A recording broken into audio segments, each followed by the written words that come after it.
জয় কলিঙ্গ জয়।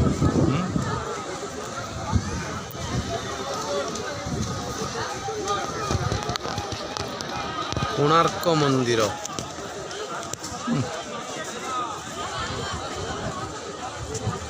ଖ୍ରୀଷ୍ଟାବ୍ଦ 1245-56 ମଧ୍ୟରେ ଉତ୍କଳର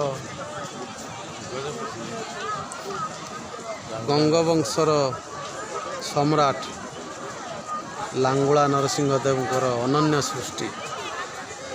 ମନ୍ଦିର ବିଲୁପ୍ତ, ଭଗ୍ନ ମୁଖସାକ୍ଷୀ ଏହି ମୁଖଶାଳା।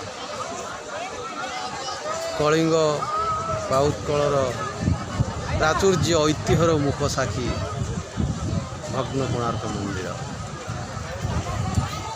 ବିଛିନ୍ନାଞ୍ଚଳରେ ଥିବା ୱେଷ୍ଟବେଙ୍ଗଲର ମେଦିନପୁର, ଝାଡ଼ଗ୍ରାମ, ପୁରୁଲିଆ,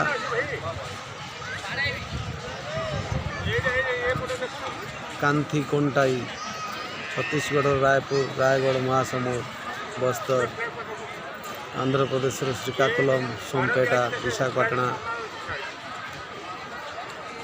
ଓ ଝାଡ଼ଖଣ୍ଡର ସଢ଼େଇକଳା, ଖରସୁଆଁ, ଚକ୍ରଧରପୁର, ଚାଇବାସା, ଜାମଶେଦପୁରର ସମସ୍ତ ଓଡ଼ିଆ ଭାଇ ଭଉଣୀମାନଙ୍କୁ ମୋର ଆଜିର ବ୍ଲଗ୍କୁ ଭେଟି ସମସ୍ତେ ଦେଖନ୍ତୁ ତାଙ୍କର ଉତ୍କଳର କେତେ ଯେ ଐଶ୍ୱର୍ଯ୍ୟ ସମ୍ପନ୍ନ ସଂସ୍କୃତି, ଆମକୁ ଗର୍ବ କରିବାର ବିଷୟ।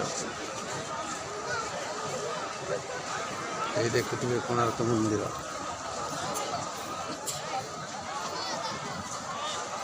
କି ସୁନ୍ଦର।